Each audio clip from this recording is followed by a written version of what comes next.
I'm going to talk about some occasions when I've had to respond or take a stand at work on ethical issues as a Christian. And I might say that others have done much better than I've done. And also, I've been retired for 11 years now, so some of this is quite old. And in many ways, a lot of you and a lot of people out in the world are facing much tougher situations than I faced because the whole environment's changed. But I'm going to share 3 episodes, one speaking out against something that was wrong, one responding to an attack, and one providing a positive alternative. So, speaking out, I was Associate Specialist in Community Paediatrics with a special responsibility for adoption and fostering. I was a medical advisor on the Newcastle Adoption and Fostering Panel from 1985, and I saw most of the children to be placed for adoption for a medical assessment before they came to panel. And I sat on the panel which decided which adults were suitable to be adoptive or foster parents, and we matched children with prospective adopters. And by the way, I'm not breaking any confidentiality because everything I say is now in the public domain. In 1990, the panel was asked to approve the placement of a young boy with a lesbian couple. This hadn't been done before in Newcastle, and I think it had only been done in secret in 1 or 2 other places. So I spoke out strongly against this at panel, saying I thought it was morally wrong and not in the best interests of the child. I also wrote to the Director of Social Services of Newcastle and the Chief Executive of Newcastle City Council, saying I thought there should be a full council debate before any child was placed with a lesbian or homosexual couple. But I was overridden and the child was placed with the lesbians. The Director of Social Services said he'd like to discuss it with me afterwards, but before this actually happened, suddenly the story appeared in the press. Apparently a journalist from the Daily Express had phoned around all the adoption units in the UK asking if any of them had ever placed a child with the same-sex couple, and someone at Newcastle Civic Centre presumably picked up the phone and told the journalist that they'd just done it. Newcastle had just placed a child with lesbians. So because this was very unusual then, there was a media frenzy. This was really revolutionary.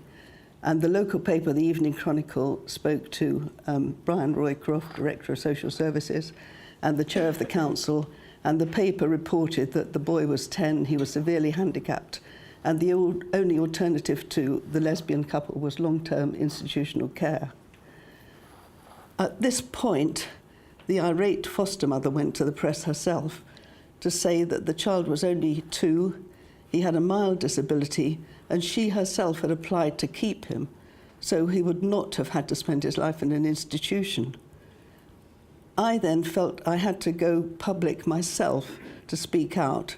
So I wrote a letter to the Evening Chronicle saying that I was a medical advisor to the panel and I thought it was morally wrong and not in a child's best interest to place any child with a lesbian or homosexual couple. And after this, the balloon went up for me, as it were. The press chased me for days. Social services were very cross. I was shouted at the next panel, threatened with referral to the General Medical Council. But I had good support from Christian friends, and a bit later, a Christian MP arranged for David and I to have a private interview with Virginia Bottomley, who was the Minister of Health at the time, because the adoption law was under review, and apparently all the lobbying folk who had been to see her were pro-gay, and she was quite open to the idea of speaking to someone from the other side. Eventually, the Newcastle case went back to court, and the child, the little boy, was returned to his foster carer and stayed there for all his childhood. But soon after this, I was made a non-voting member of the panel, and in 2000, I was completely removed from the panel. There was a big reorganisation. I was told there were no concerns about my competence when I asked why this had happened, and I said, was it because of my views on homosexual placements? And I was told this wasn't the main reason. So that was speaking out. The next incident includes a personal attack. When I was taken off the panel, I was made designated doctor for looked after children for Newcastle. We had about 400 children in care, and I was responsible for organising statutory health assessments and adoption medicals. and for trying to improve their health. I used to go to the BAF Medical Advisors Conferences. BAF is British Agencies for Adoption and Fostering. And at one conference, I was discussing my concerns about homosexual parenting with two members of the medical committee, and they asked me to write a paper about it for the BAF journal. So I went home and spent some time researching all the literature that I could find, and I wrote it up in an article, Homosexual Parenting, Does It Make a Difference? But when I sent it into BAF, they kept delaying publishing it. So I sent it to the BMJ, and they didn't say yes, didn't say no, but kept delaying. So I thought, nothing's going to happen. So I decided to post copies of it myself at my own expense to all the medical advisors of all the UK adoption units around the country. So I did this in 2002 with logistical help from other Christians, addressing envelopes and all the rest of it. In response, I had a few letters from Christian medical advisors thanking me very much for the article, but I had a fierce attack from BAF accusing me publicly in the BAF newsletter of lying about being asked to write it. Fortunately, I could produce emails proving that they had asked me, but they never gave a public apology. Anyway, in 2002, soon after that, I came back from holiday to find a letter from Margaret Asquith, Director of Children's Services of Newcastle, objecting to this article on homosexual parenting and accusing me of telling David details of children, which I had never done, and threatening to remove me from my post of looked after doctor for Newcastle, designated doctor for looked after children. This letter was a great shock, and also it was quite unacceptable. So with much help from a Christian lawyer, I wrote a letter to Newcastle Director of Legal Services alleging breach of Section 6 of the Human Rights Act 1998 in view of my right to freedom of expression because of my religious beliefs, quoting Article 9, freedom of thought, conscience, religion, Article 10, freedom of expression, Article 14, prohibition of discrimination. I also strenuously denied discussing children's details with anyone, including my husband. There was a long pause, and 6 weeks later, I received a sort of apology from Newcastle saying that Mrs. Asquith's letter could have been better worded. They had no intention to demote me. They could find no evidence that I had discussed details of children with my husband. So I think this incident shows the importance of challenging threats. It also shows that the opposition doesn't always play fair, as it were. Also, just to emphasise, I had excellent advice from a Christian lawyer and prayer support from Christian friends, which does, as Charles was saying, make a big difference. And although one medical colleague sent round a message denouncing me for my views, other colleagues were very supportive, and all my team of doctors who did the looked after health assessments said they would resign en bloc if I was demoted. So lastly, providing a positive alternative.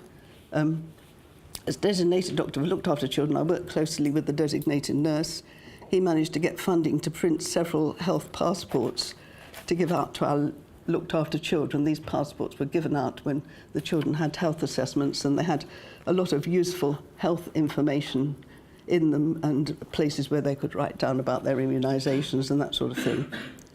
But when I looked through them, I wasn't happy with the section on sex and relationships. For instance, it didn't mention marriage at all, or the possible value of saving sexual relationships for marriage. And there was also some other information about sexually transmitted diseases which needed a bit of updating. So I talked to the nurse, and he agreed that I could rewrite some of this section and put in extra pages, but he had no money for extra printing.